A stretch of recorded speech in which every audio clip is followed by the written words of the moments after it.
अस्सलाम वालेकुम। आज का मौजू जो मैं आपसे डिस्कस करने जा रहा हूँ वो है, क्या रब्बे कायनात मौजूद हैं या वो सिर्फ़ एक एहसास है। रब्बे कायनात की मौजूदगी, रब्बे कायनात को एग्जिस्टेंस, रब्बे कायनात की को महसूस करना और रब्बे कायनात की एग्जिस्टेंस, ये दो डिफरेंट तरह से सवाल हमेशा पूछे जाते हैं कि रब्बे कायनात की मौजूदगी कैसे फिज़िकली कैसे है, और क्या फ़िज़िकली कभी उनको किसी ने देखा।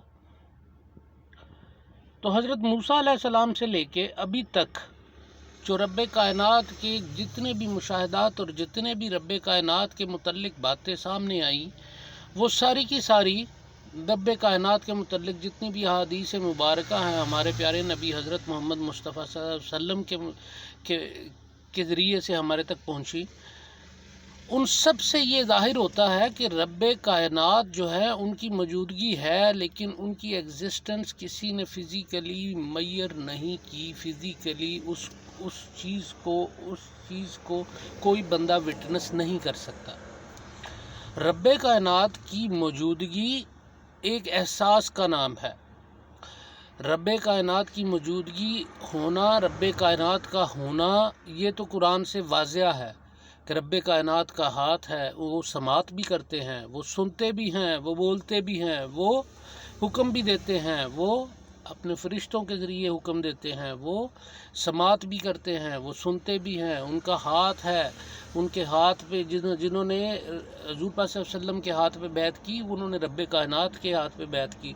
तो कहने का मकसद यह है कि एग्जिस्टेंस है, लेकिन उसको फ़िज़िकली मैयर नहीं किया गया, फ़िज़िकली किसी ने भी अभी विटनेस नहीं किया। रब्बे कायनात की एक तजल्ली जो आग की शक्ल में हज़रत मूसा अलैहिस्सलाम ने देखी, जो कि बर्दाश्त न कर सके और वो बेहोश हो गए, तो वो उस तजल्ली को लेकर वो जो है वो सारी की सारी आज तक की जितनी भी रिसर्च है वो होती है। और रब्बे कायनात की मौजूदगी बेसिकली आपके एहसास में है।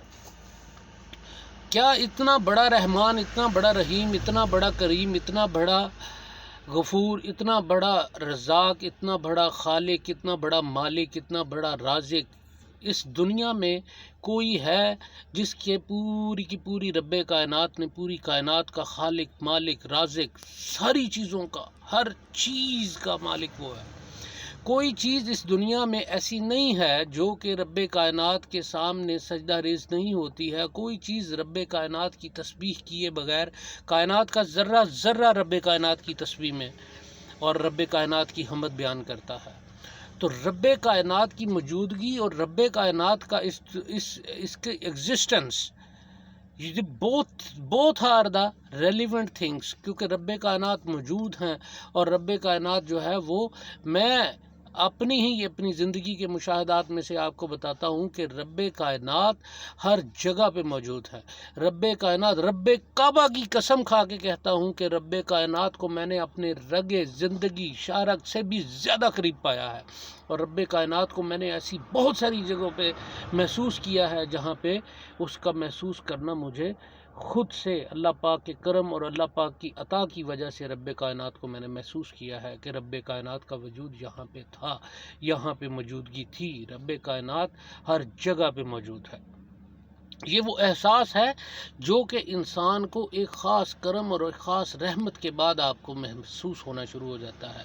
रब्बे कायनात की तमाम चीज़ें, मैं आपको एक मिसाल देता हूँ कि रब्बे कायनात को महसूस करना, रब्बे कायनात का एहसास करना और रब्बे कायनात की फ़िज़िकल एग्जिस्टेंस, ये दो बहुत अपोजिट सी चीज़ें हैं। फ़िज़िकल एग्जिस्टेंस मुझे अपनी आँखों से देखा, फ़िज़िकल एग्जिस्टेंस किसको कहते हैं, मैंने अपनी आँखों से देखा। और फ़िज़िकल एग्जिस्टेंस के अलावा एक आपकी अंदर की आँख है जो कि आपको इस ज़ाहिरी आँख से नज़र नहीं आता, वो आपके अंदर की आँखें हैं, वो आपके दिल की आँखें हैं, आपके महसूसात की आँखें हैं, जिसको आप महसूस करते हैं, वो रब्बे कायनात को दिखाती हैं आपको, और रब्बे कायनात आपको जा बजा नज़र आते हैं। تو احساس کی آنکھ اسی وقت کھلتی ہے جب رب کائنات کے ساتھ آپ کی اٹیچمنٹ اس طرح کی ہو جاتی ہے کہ جب آپ کو صرف اور صرف ہر چیز میں مظہر خدا بندی نظر آنا شروع ہو جاتا ہے. آپ کو ایک تنکے میں بھی رب کائنات جو ہیں وہ نظر آتے ہیں کہ اس کا خالق مالک رازق وہ رب کائنات